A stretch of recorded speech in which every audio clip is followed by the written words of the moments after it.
Dear friends, आप सभी दोस्तों का ध्रुवा स्टाइल यूट्यूब चैनल पर स्वागत है।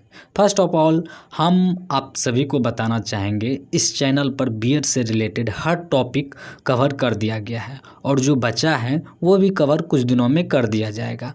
आप सभी से रिक्वेस्ट है इस लेक्चर का इस्तेमाल सिर्फ नोट्स बनाने और अपनी अंडरस्टैंडिंग को डेवलप्ड करने के उद्देश्य से ही देखें, क्योंकि हम नहीं चाहते भविष्य में बनने वाले टीचर सिर्फ क्वालिफाई होकर बने।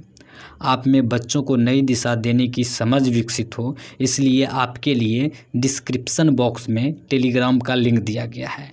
आप टेलीग्राम ज्वाइन कर हर टॉपिक को ध्यानपूर्वक और अच्छे से पढ़ लें, ताकि आने वाला कल जो है वो बच्चों का भविष्य उज्जवल हो सके। अगर आप मेरे लिए कुछ करना चाहते हैं तो आप लेक्चर को लाइक और चैनल को सब्सक्राइब कर लें। धन्यवाद। तो चलिए अब आज के टॉपिक के ओर ध्यान देते हैं। आज का टॉपिक है लर्निंग एंड टीचिंग का। जैसा कि आप लोग प्लेलिस्ट में जाके देख सकते हैं, लर्निंग एंड टीचिंग का 2 वीडियो ऑलरेडी उपलब्ध कर दिया गया है आप लोगों के लिए। ये तीसरा लेक्चर है। तीसरा लेक्चर जो है आज का जो है वो लर्निंग स्ट्रेटजी है। इसमें हम लोग देखेंगे कि किस तरह से हम लोग सीख सकते हैं, वो क्या क्या स्ट्रेटजी होगा सीखने के लिए, वो सब चीज़ों को अच्छे से ध्यानपूर्वक देखेंगे। पहला है कोऑपरेटिव एंड कोलैबोरेट लर्निंग, मतलब सहकारी एवं सहयोगात्मक अधिगम। सहकारी अधिगम का कार्य जो है ये 2 शब्दों से मिलकर बना है। सरकारी अधिगम, पहला है सहकारी एवं अधिगम। सहकारी मतलब समान लक्ष्य प्राप्त करने के लिए संयुक्त रूप से कार्य करना। सहकारी का जो मतलब हुआ वो समान लक्ष्य प्राप्त करने के लिए संयुक्त रूप से कार्य करना हुआ, जबकि अधिगम का मतलब सीखना होता है। आप लोगों को पहले से ही पता होगा, अधिगम का मतलब होता है सीखना। अनुभव एवं प्रशिक्षण द्वारा व्यवहार में परिवर्तन अधिगम कहलाता है।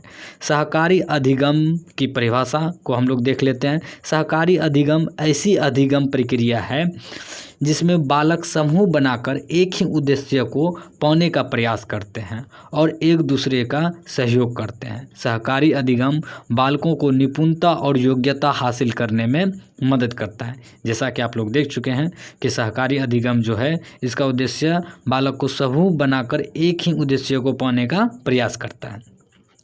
नेक्स्ट जो पॉइंट है वो सहकारी अधिगम एक शिक्षण व्यू है जो कि विद्यार्थियों को छोटे संरक्षित समूह में साथ साथ सीखने का अवसर प्रदान कर देती है या अवसर प्रदान करती है। साथ में सीखने का और साथ में पढ़ने का उसका अलग ही मज़ा है, क्योंकि आप लोग भी देखते होंगे कि एक साथ में पढ़ने के बाद जो है कुछ ज़्यादा सीखने को मिलता है और एक दूसरे से बात करके कुछ नया चीज़ जानने को भी मिलता है।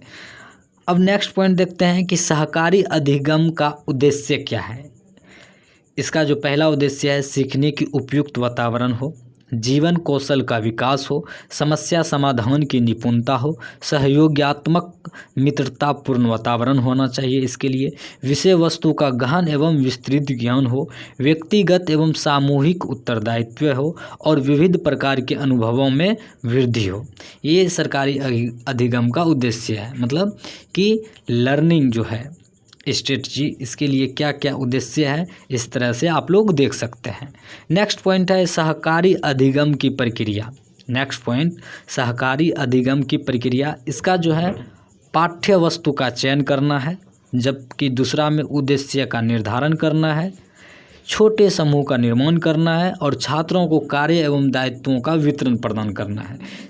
जबकि 5th जो है पॉइंट वो सामग्री निर्माण एवं सूचनाएं प्रदान करना, विद्यार्थियों द्वारा समूह में कार्य करना, विद्यार्थियों का सहयोग एवं मार्गदर्शन करना, जबकि प्रस्तुतिकरण एंड पुनर्बलन होना चाहिए। देखिए, सबसे पहले जो यहाँ कहा रहा है विद्यार्थियों द्वारा समूह में कार्य करना। जितने भी स्टूडेंट हैं, विद्यार्थी हैं, अगर समूह में कार्य करते हैं तो किसी भी काम को वो आसानी पूर्वक और कम समय में कार्य कर लेते हैं। ये एक प्रक्रिया है सहकारी अधिगम को। पाठ्य वस्तु जो है, जो भी पाठ्य पुस्तक है, क्रम जो है, उसका चयन कर साथ में पढ़ना, ये भी सहकारी अधिगम की एक प्रक्रिया है।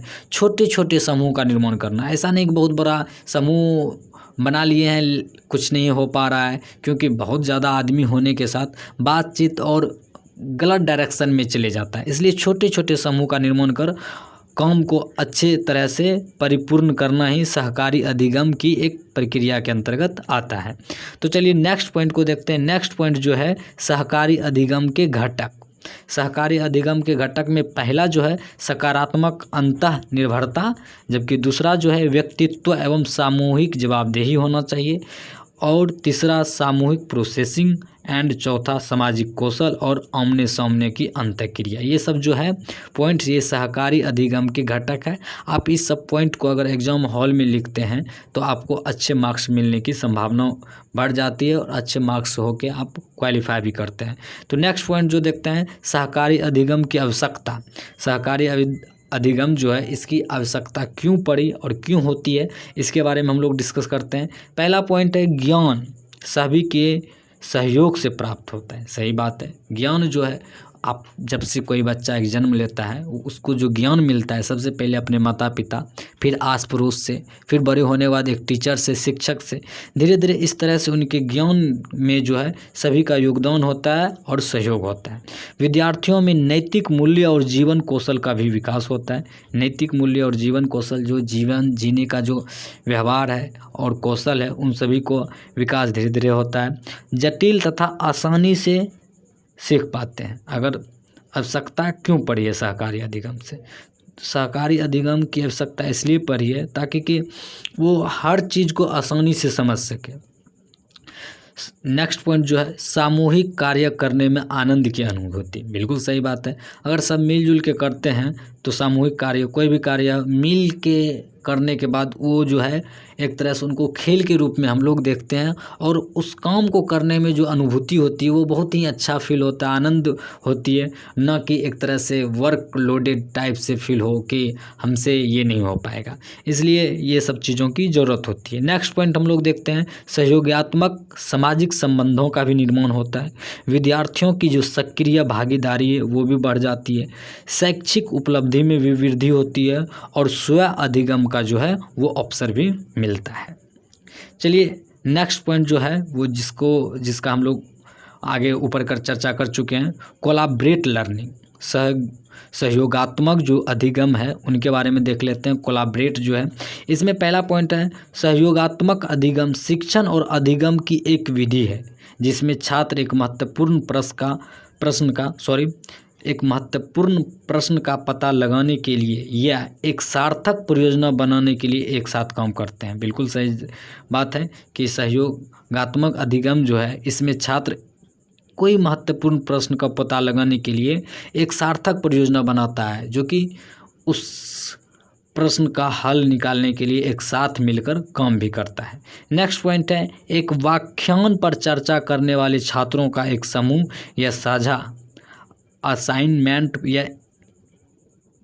इंटर्न पर एक साथ काम करने वाले विभिन्न स्कूलों के छात्र दोनों सहयोगी शिक्षण के एक उदाहरण है। ठीक है, सब मिल के जो काम करते हैं। उसके बाद नेक्स्ट पॉइंट जो है ऐसा वातावरण बनाने के लिए जिसमें सहयोगात्मक शिक्षा हो सके, तीन चीज़ें ज़रूरी होती है। वातावरण बनाने के लिए जिसमें कि कोलैबोरेट टीचिंग हो, शिक्षा एजुकेशन हो, इसके लिए तीन चीज़ों की ज़रूरत होती है। पहला, छात्रों को सुरक्षित महसूस करने की आवश्यकता है। इसमें किसी भी छात्र को ऐसा ना महसूस हो कि हम असुरक्षित हैं, मेरे साथ कुछ भी हो सकता है, ऐसा महसूस नहीं होना चाहिए। दूसरा पॉइंट जो है समूहों का छोटा होना चाहिए ताकि हर कोई योगदान दे सके। बिल्कुल सही जवाब, पहले भी मैंने इस बात पर डिस्कस कर चुके हैं कि समूह अगर छोटा छोटा हो तो वहाँ हर कोई व्यक्ति, हर बच्चा अपने बात को रख सकता है और हर बच्चे का बात हर शिक्षक या टीचर सुन सकता है। अगर बड़ा समूह हो गया, एक समूह में बच्चों की संख्या अधिक हो गई तो उनमें जो है टीचर सभी बच्चों की बात भी नहीं सुन पाती है और सभी बच्चे को बोलने की अवसर भी प्रदान नहीं किया जा सकता है, क्योंकि टाइम का जो मैनेजमेंट है वो बिगड़ जाएगा। इसीलिए समूह जो है वो छोटा होना चाहिए ताकि हर कोई योगदान दे सके। तीसरा पॉइंट जो है छात्रों को एक साथ काम करने वाले कार्य को स्पष्ट रूप से परिभाषित कर किया जाना चाहिए। इसमें जो है छात्र जो है एक साथ कौन सा काम स्पष्ट रूप से कर रहे, उसके लिए परिभाषित, ऐसा कोई नियम बना दे कि हाँ इस काम को सभी मिलके ही करेंगे, जिससे कि हर काम आसानी से और कम समय में हो सके। चलिए ठीक है, नेक्स्ट पॉइंट देखते हैं, सहयोगात्मक अधिगम की क्या क्या विशेषता है उनके बारे में देखेंगे। पहला जो है, शिक्षार्थी सक्रिय रूप से भाग लेते हैं इसमें, बिल्कुल बात सही है और लेना भी चाहिए। सभी शिक्षार्थी जो है वो सक्रिय रूप से भाग लेते हैं। शिक्षक कभी कभी शिक्षार्थी बन जाते हैं और शिक्षार्थी कभी कभी सिखाते हैं, ये ऐसा होना भी चाहिए। कई आप अगर आगे चल के टीचर बनते हैं, बनेंगे ही, अगर आप बीएड की तैयारी कर रहे हैं तो ऑब्वियसली है कि आप टीचर बनने के उद्देश्य से ही कर रहे हैं।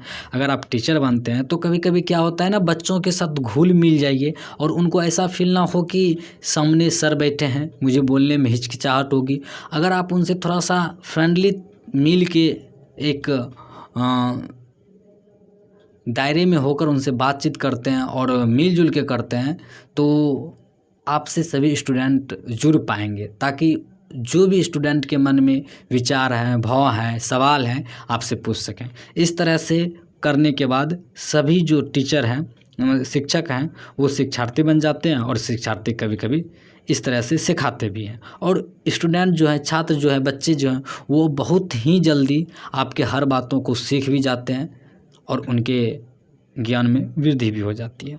तो नेक्स्ट पॉइंट देखते हैं, हर सदस्य को सम्मान दिया जाना चाहिए, बिल्कुल सही बात।